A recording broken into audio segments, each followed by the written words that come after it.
Hello, it's Imogen here with Body Intelligence, and I'm joined again by trauma awareness educator Shay Seaborne. And today we're going to talk about um, what are the signs that your job may be demanding too much of your nervous system. So, um, there's yeah, so do you want to just say a little bit about the topic? And this is obviously something that a lot of people can go through. There's a lot of stress in the Mhm. workplace. Yeah. A lot of demands. Uh, Yes, and we're as a culture we're taught to ignore that and advised to learn how to hack our biology so that we can, meet all these demands better, rather than maybe slow down the demands so that we can actually have a biology that functions at appropriate levels. yeah. And having said that, you know, there may be reasons why you need to stay in this job. But first of all, let's just stick with what are some signs that you are too much is being demanded of your nervous system? What are some of the things that we might kind of just think are part of life, but they're really Hmm. I'd don't say need to be? the most glaring would be dreading going to work. Yeah, Not just a particular, event or day or project or something, but a consistent dread of going to work is a sign that there's too many demands on your nervous system. something is not right. Yeah, yeah. Um, and I like that you distinguish between that. This is different from what might happen on a specific day. If you're in the sort of job where you might have to give a presentation one day, you might be very nervous about that, but that could be um, that's a different sort of demand that could be, not necessarily, but could be quite positive. Maybe this is very meaningful to you to get your words across on this particular topic, and it's a great opportunity for you, so the stakes feel high for you, and that's a very different thing, which it doesn't mean there aren't things that we can do to calm our nervous system in that situation, but it's a different thing from this kind of more meta anxiety and dread Hmm. about your job in general. Yes. Yes. Yeah, yeah. And we tend to accept that as just the way life is, Mm. especially in an economy where, workers have very few rights. Mm. So what might be some other signs that might go under the radar?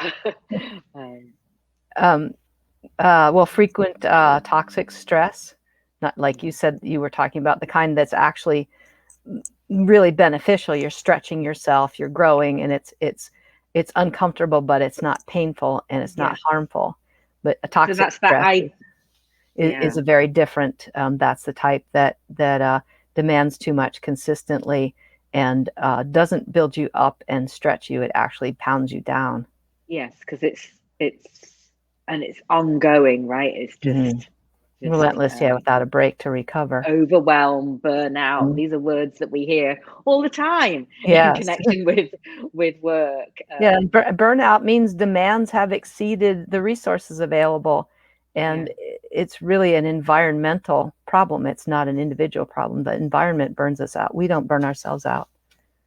Yeah, so you said environment, and so our environment can include so many different things, from literally the demands of the job. You may literally be being asked to do too much, more than can actually be accomplished in any one day or any one Mhm. hour, on a constant basis, that you're never catching up. We talked about procrastination before, but you might kind of think of yourself that I'm never getting anything done. Why am I procrastinating? It's not procrastinating in that situation. You don't have the time to ever be on top of everything you're being asked to Mhm. do.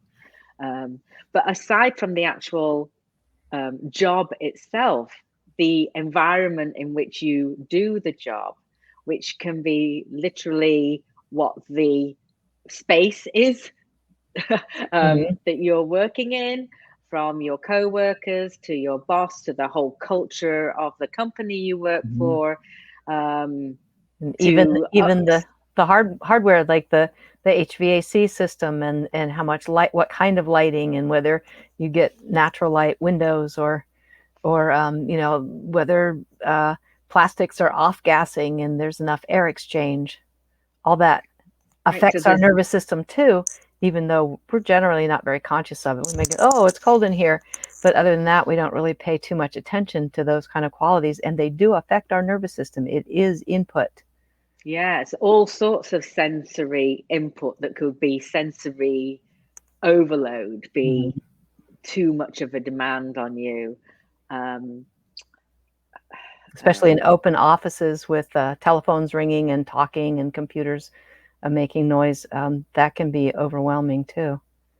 yeah, I thinking of myself as more of an introvert in general, and being in a constant space that's never has any quiet or space Mhm. for me would be really challenging. I'm very fortunate to be able to work for myself and work at home, so most of the time. So, And if you did have those kind of noises, that would put load on your nervous system. mhm. And for another person, so this is why it can be very different. For another person, if things are too quiet, that Mhm. could place a different sort of demand that is uncomfortable for their nervous system, that they would prefer the more a congenial hubbub, if you like, or True. Hmm. something like that, It's an important thing to remember. music, some places have the Hmm. music going, 24/7, that might be okay as a customer for 5 minutes, but the people working in it for 8, 9 hours a day, that might be another kind of. Especially during the holiday season. Hmm. um, Anything else? And why is it important to know, to understand that too much is being demanded of our nervous system? Because if we don't, then it's too easy to get overloaded, and then bad things happen. I don't like to compare our nervous system or bodies to machines or electrical equipment, but sometimes an analogy is just really helpful. If you plug a fan into an outlet that has the wrong voltage, you burn the fan. It melts the wires. Yeah. And it's not quite that dramatic with our nervous systems, but the load, the idea of too much load is the same. Hmm. When there's And too much load, the system can't function properly. And of course, the nervous system runs through the entire body and controls virtually every movement or exchange of gases, everything. So when the nervous system can't function properly, your body can't function properly. You can't even regulate your nervous system, much less your feelings and your thoughts and your behaviors. yeah, indeed. And I think, as we've talked about in other conversations, simply understanding what's going on provides a kind of first level of relief, Mm-hmm. um, um, rather than thinking that you're failing in some way because you're not keeping up with the demands. It's a very understanding and compassionate. Um, Humane viewpoint, yes. yeah, yes, Yeah. yes. So And then you're empowered to even do that can then something. take the pressure off just a little bit, because Mhm. we won't be adding to it. I should be able to do this, or whatever the sort of thoughts that come from being in the sort of culture that we live in, that the productivity and financial demands and all sorts of things that people are dealing with. So Mhm. um, uh, from this conversation, we're going to have another one where we go into more of what you can do to help yourself when you're um, when your job is demanding too much of you. But we wanted to leave you with that this is really important first thing to know, and it actually is the first thing you can kind of, I don't know if it's do, but to help yourself is have this understanding about what's going on.